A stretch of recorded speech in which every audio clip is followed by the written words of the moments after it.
The remains of this home in Kevil are being left to burn out. The reason why? The closest fire hydrant's 5 miles away. The homeowner, Chris Stewart, came out to get one last look at his home. He said he was there to, quote, let it all sink in. Stewart lost everything but a few family photos and some medication. 5 fire departments responded to the scene last night, busing in water to fight the flames. Firefighters thought they had put the fire out. But here's the scene at about 6 o'clock this morning. The fire rekindled. The West McCracken assistant fire chief said the wind may have caused the embers to reignite. The West McCracken Fire Department stood by to make sure the fire didn't spread to neighboring properties. They say they didn't bother bringing in more water because it would have been too much of a hassle for a home that was mostly gone. You got trucks tied up on the road and people on the road trying to come see what's happening. And you got these big trucks running up and down these narrow roads hauling 2,000 and 3,000 gallons of water. Assistant Chief Adams says if there was a hydrant closer by, we put it out properly. I mean, you can't say for sure, but more than likely it would have been out. It's just a problem. Although the home looks like this now, no one was injured in the fire. The woman inside of the house was able to escape. Reporting from Kevil, I'm Marissa Holloway, WPSD Local 6.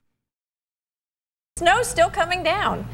Yeah, the snow is still coming down, and it's coming down hard. You guys, last night that rain started, which caused the ice. Then, of course, the sleet, and on top of that, snow. Here's just an example.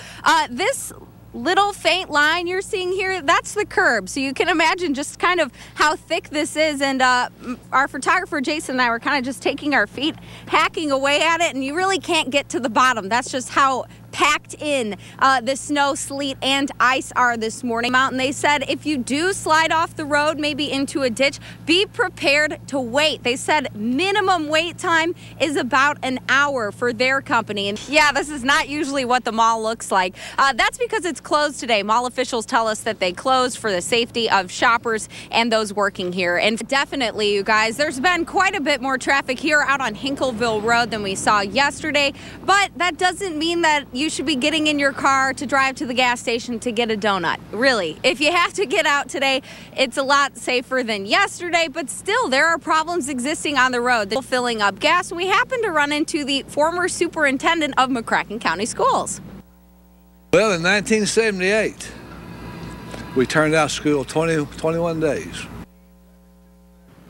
21 days. So we're getting close to that number this year. And it's been an even bigger challenge for those who drive semi-trucks. Those truck drivers tell us that the I-57 corridor on the way to Chicago is where they tend to see the most semi-trucks overturned during bad weather. And we know this morning we got quite a few reports of semi-trucks overturned. But again, today that sun and the warmer temperatures will be helping the roads clear up. And the Kentucky Transportation Cabinet again is out in full force today. Well, that last guy you heard from, yes, was traveling from Florida all the way to Chicago, stopped in Paducah overnight to stay at a hotel. And the man behind the camera, Jason Thomas, and we've been joking all morning. We feel like the ambassadors to Paducah. We've met so many people traveling through here to get to other places, and a lot of people getting stuck here overnight. We even met a hockey team from Nashville yesterday, and I saw some plates from Louisiana and South Carolina today. So people tackling those roads, even though they may not be as clear as we'd all like them to be. Reporting live from Paducah, I'm Marissa Holloway, WPSD Local 6.